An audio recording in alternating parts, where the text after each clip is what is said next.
अपने आप से सवाल करते हैं कि क्या मैं उन्हें छोड़ सकता हूँ, तो मैं इससे इनकार नहीं करता कि उनसे मेरी दोस्ती पुरानी है, मुझसे भाइयों की तरह मोहब्बत करते हैं, ताहम उन्हें मुझे छोड़ना पड़ा तो मैं छोड़ दूंगा। अब अगले दोस्त का जिक्र करते हैं। और लीजिए, मेरे दोस्त मोहम्मद तहसीन हैं। ये बाल बच्चों वाले हैं, यानी शादीशुदा हैं, बच्चे हैं इनके, दिन रात उन्हीं की फिक्र में लगे रहते हैं। और उनकी ख़ास बात क्या है कि वो जब भी आते हैं तीसरे पहर आते हैं, यानी दोपहर को जब हम काम काज से फारिग होकर घरों को लौटते हैं और उस वक्त दिल चाहता है कि इंसान सुकून से आराम से बैठे और किसी से बातचीत ना करे, तो उस वक्त जब वो इस कदर थके होते हैं तो उस वक्त वो साहब और कहते हैं कि मेरा दिल चाहता है कि मैं 1 घंटा जो है वो आराम से कुर्सी पर पड़ा रहूं, मगर वो कहते हैं तहसीन आए हैं, उनसे मिलना भी ज़रूरी है। उनके पास बातें करने के लिए सिवाय अपनी बीवी बच्चों की बीमारी के और कोई दूसरा मौजू नहीं होता। मैं जितनी भी कोशिश कर लूँ, वो कहते हैं वो इस मजमून से बाहर नहीं निकलता। मैं अगर मौसम का जिक्र करता हूँ तो वो कहते हैं हाँ बड़ा मौसम ख़राब है, मेरे छोटे बेटे को बुखार हो गया, मंझली लड़की को खांसी में मुब्तला हो गई। अगर मैं पॉलिटिक्स यानी सियासत या लिटरेचर यानी अदब के मुतालिक गुफ्तगू शुरू करता हूँ तो तहसीन फ़ौरन माजरत पेश करते हैं कि भाई आजकल सब घर भर बीमार है, मुझे इतनी फुर्सत नहीं कि मैं अखबार पढ़ूं।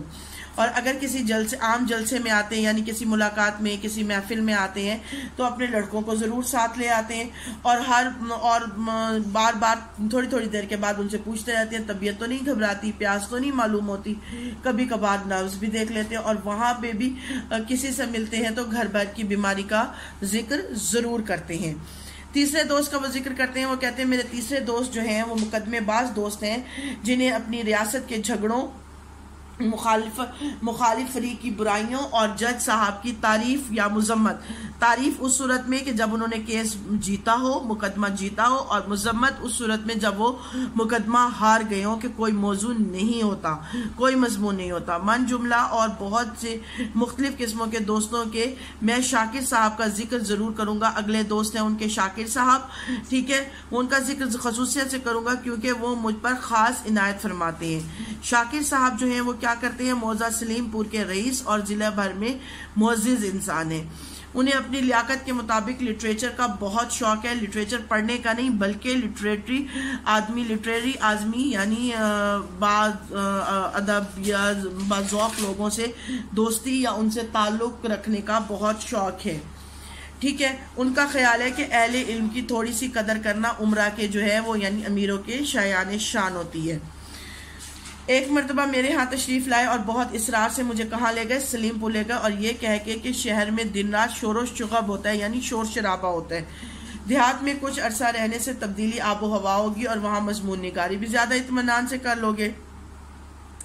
मैंने एक कमरा ख़ास तुम्हारे लिए आरास्ता करवाया है, यानी तैयार करवाया है, जिससे मैं पढ़ने लिखने का सामान भी मुहैया है। थोड़े दिन रहकर वहाँ चले आना और देखो मेरी खुशी करो, यानी मेरी खुशी के लिए चलो। मैं ऐसे मोहब्बत अमेज़ इसरार पर इनकार कैसे कर सकता था, और मुख्तसर सा सामान पढ़ने लिखने का लेकर मैं उनके साथ हो लिया, यानी उनके साथ चला गया। एडिटर मारिफ से जो है मैं वादा कर चुका था कि एक ख़ास अरसे में इनकी खिदमत में जो है मैं मजमून भेजूंगा। शाकिर साहब की कोठी पर जो है पहुंचकर मैंने कमरा देखा तो उन्होंने वाकई कमरा बहुत अच्छा मेरे लिए तैयार किया था। उसकी खिड़की पाए बाग की तरफ, यानी घर के पिछले बाग की तरफ खुलती थी, और निहायत ही दिलफरेब नेचुरल मंजर जो था वो मेरी आंखों के सामने था। सुबह को मैंने नाश्ते की घर से नीचे बुलाया गया। जब दूसरा प्याला चाय का पी चुका तो अपने कमरे में जाने के लिए उठा तो चारों तरफ से इसरार होने लगा कि हैं कहीं ऐसा कदम ना करना कि आज से ही काम शुरू कर दो, कुछ अपने दिमाग को आराम दो। आज का दिन तो खास कर इस काबिल है कि सीनरी का लुत्फ उठाया जाए, यानी मौसम का लुत्फ उठाया जाए। गाड़ी तैयार है, दरिया पर मछली का शिकार करने चलते हैं। फिर वहाँ से 2 मील पर अहमदनगर है, वहाँ के रईस राजा तालिब अली साहब से मिलाएंगे। मेरा माथा वहीं ठनका, यानी मुझे अंदाज़ा हो गया, मुझे ख़तरा नज़र आने लग गया कि अगर यही हाल रहा तो यहाँ भी फुर्सत मालूम नहीं। खैर सैकड़ों हीले बहाने से इस वक्त तो मैं बच गया और मेरे मेज़बान भी मेरी वजह से ना गए, मगर मुझे बहुत जल्द मालूम हो गया कि जो है मैं चाहे जितनी भी कोशिश कर लूँ मुझे यहाँ पर भी सुकून लेने नहीं दिया जाएगा। मैं जल्दी से उठकर अपने कमरे में आया उस वक्त ज़रा गौर से उस मेज़ को देखा जिस पर सामान था जो मेरे सामने लिखने पढ़ने के लिए तैयार की गई थी। मेज़ पर निहायत कीमती कामदार कपड़ा पड़ा हुआ था जिस पर एक कतरा गिराना भी गुनाह कबीरा से कम ना होगा। चांदी की दवात मगर स्याही देखता हूँ तो सूखी हुई। अंग्रेजी कलम निहायत कीमती नायाब मगर अक्सर में निब नदारत यानी निब नहीं थी। जाजिब का कागज़ एक मखमली जिल्द की किताब में मगर लिखने के कागज़ का पता नहीं। इसी तरह बहुत ही आला दर्जे का बेश कीमत सामान मेज़ पर पड़ा था मगर उनमें से कोई भी काम मेरे काम का नहीं था। वो सिर्फ सजावट की चीज़ें थी, दिखावे की चीज़ें थी। वो कहती मेरे काम की नहीं थी। इसीलिए जो है आखिरकार मैंने अपना पुराना इस्तेमाली मगर मुफीद बॉक्स खोला और अपनी मामूली सी कलम दवात लेकर मैं निहायत ईमानदारी से जो है वो मैंने लिखना शुरू कर दिया। उसके बाद वो कहते हैं कि मैं अपने काम में हमतन मशगूल हो गया। तन तन तनातन छन छन और ऐसी आवाज़ें मेरे जब मैं मसरूफ़ था वो मेरे पास आने लगी। तो मैं दुनिया माफिया की भी मुझे खबर नहीं थी कि अचानक इस तन तन ने मुझे चौंका दिया। ये अब क्या है? उफ़ो, मैं समझा मेरे कमरे के करीब शाकिर साहब के छोटे भाई का कमरा है और उन्हें मौसीकी का बहुत शौक़ है।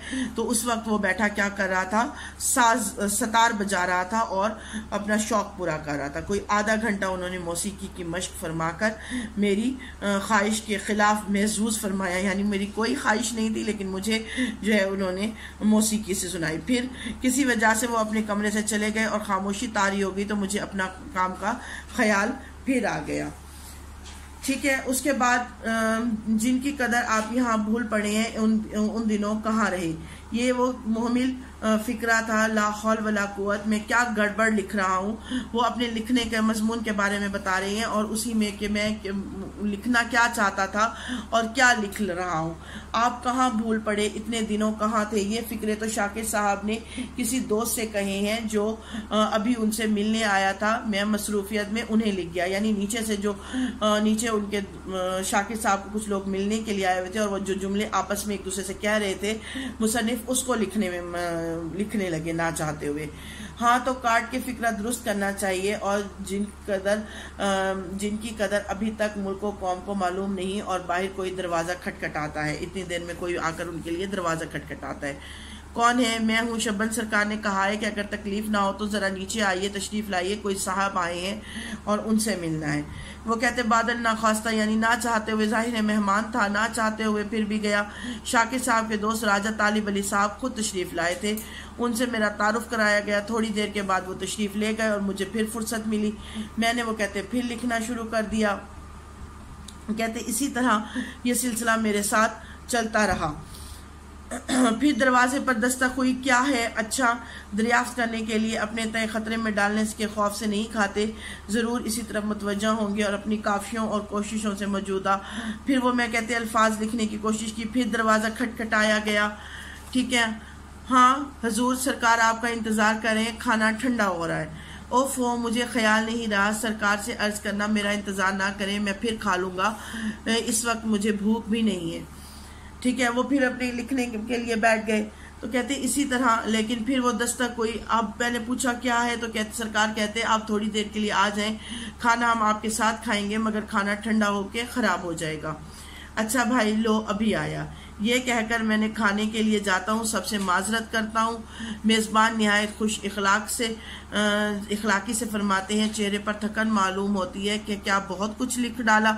देखो तो मैं तुमसे कहता था ना कि शहर में ऐसी फुर्सत और खामोशी कहाँ मिलेगी। तो कहते मैं चुप करके जो है ना उनकी बातें सुनता रहा। वापस अपने कमरे में आकर मैंने थोड़ी देर जो है इस घर से लेटा के ख्यालात जमा कर लूँ, फिर लिखना शुरू करूँगा। मगर अब ख्यालात कहाँ, मजमून उठाकर देखता हूँ तो कुछ भी जो है वो अभी तक नहीं लिखा मैंने। मैं खुशी खुशी उठकर मेज़ पर गया और फिर लिखना चाहता था, लेकिन फिर दस्तक हुई। नौकर ने इतला दी कि गाड़ी तैयार है, सरकार कपड़े पहने हुए आपका इंतज़ार फरमा रहे हैं। मैं फ़ौरन नीचे जाता हूं तो पहला फ़िक्रा जो मेज़बान साहब कहते हैं वो होता है कि आज तो दस्ते के दस्ते आपने लिख डाले। मैं सच्ची बात कहूँ कुछ नहीं लिखा, मैंने हंसकर जवाब दिया तो वो इस बात पर हंस पड़े कि इतनी कसर नफसी की क्या ज़रूरत है। मिल मिलाकर शाम को वापस आए। खाने के बाद बातें होती रही। सोने के वक्त अपना दिन भर का काम देखता हूँ तो एक सफ़े से ज़्यादा नहीं निकला। वो भी बेरब्त जुमले, बेसिलसिला जुमले। गुस्से और रंज में आकर मैंने उसे फाड़ दिया और दूसरे ही रोज़ मैंने अपने मेज़बान को नाराज़ करके अपने घर वापस चला आता हूँ। मैं नाशुक्रा और एहसान फरामोश कहा जाऊँगा, मगर मैं मजबूर हूँ। वो इस अजीज़ और मेहरबान दोस्त को भी मैं छोड़ने के लिए क्या हूँ, तैयार हूँ। ठीक है। इसी तरह वो कहते हैं कि मैं ज़रा तफसील से इनका हाल बयान किया, मगर ये ख्याल ना करना कि यही इन अहबाब की फ़हरिस्त ख़त्म हो गई है। और भी बहुत सारे ऐसे लोग हैं जो मुझसे मिलने आते हैं या जो हमेशा मुझसे आते हैं तो आते ही कर्ज मांगने लगते हैं। एक साहब हैं जो हमेशा ऐसे वक्त पर आते हैं जब मैं बाहर जाने वाला होता हूँ। एक साहब हैं जब वो मुझसे मिलने आते तो कहते हैं, मियाँ मेरा दिल बहुत अरसे से था कि तुम्हारी दावत करूं, लेकिन उन्होंने कभी दावत की नहीं। हमेशा वो ऐसे ही कहते हैं, मगर कभी अपनी ख्वाहिश को पूरा नहीं करते। एक दोस्त हैं, वो आते हैं तो सवालात की बहुत चाड़ कर देते हैं और जब मैं जवाब देता हूँ तो वो मुतवज्जा होकर मेरा जवाब भी नहीं सुनते, अखबार उठाकर पढ़ने लगते हैं या गाना गाने लगते हैं। एक साहब हैं कि जो जब आते हैं अपनी ही कहे जाते हैं और मेरी नहीं सुनते। ये सब मेरे जो हैं वो दोस्त हैं, खैर तलब है मेरे, लेकिन मैं इन सब को छोड़ने के लिए तैयार हूँ और उनसे एक ही जुमला साफ साफ कहना चाहता हूँ कि मुझ पे एहसान जो ना करते तो ये एहसान होता। ख्यालिस्तान उनकी किताब में से ये पैराग्राफ लिए गए हैं जो वो अपने दोस्तों से छुटकारा चाहते हैं। उम्मीद है आपको समझ आ गया होगा। अब अगले लेक्चर में हम इसकी मश्क के साथ जो है वो हाजिर होंगे। अल्लाह